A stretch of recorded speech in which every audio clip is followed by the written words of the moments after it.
आप लोग के बीच में बहुत सुंदर प्यारा एक बहुत झकास सुंदर चुटकुला नाच गीत गाने जा रही हूँ। लहर लहर लहरा गईले हो गंगा जी के पनिया, लहर लहर लहरा गईले हो गंगा जी के पनिया, ओही अपनिया में सासू नहैली, ओही अपनिया में सासू नहैली, मारे हिलोरा बहा गईली हो गंगा जी के पनिया, मारे हिलोरा बहा गईली हो गंगा जी के पनिया,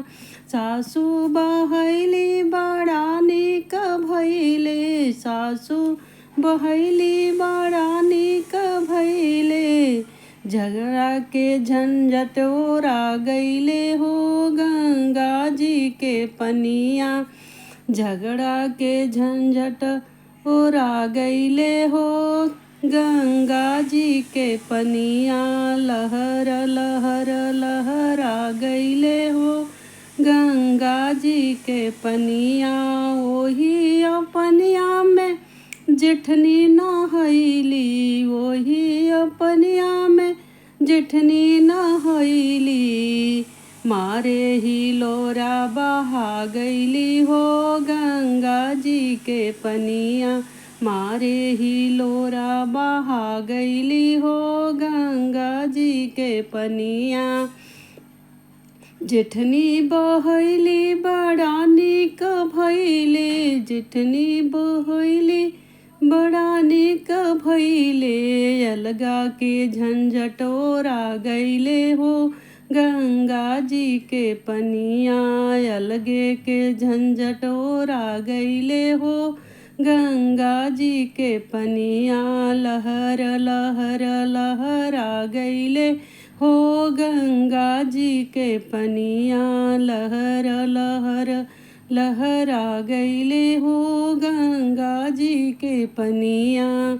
ओही अपनिया में ननद जी नहैली, ओही अपनिया में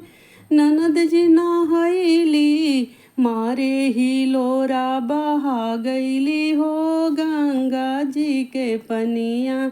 मारे हिलोरा बहा गईली हो गंगा जी के पनिया,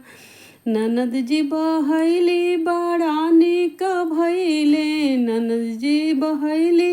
बड़ा निक भैले, गवना के झंझट ओरा गईले हो गंगा जी के पनिया,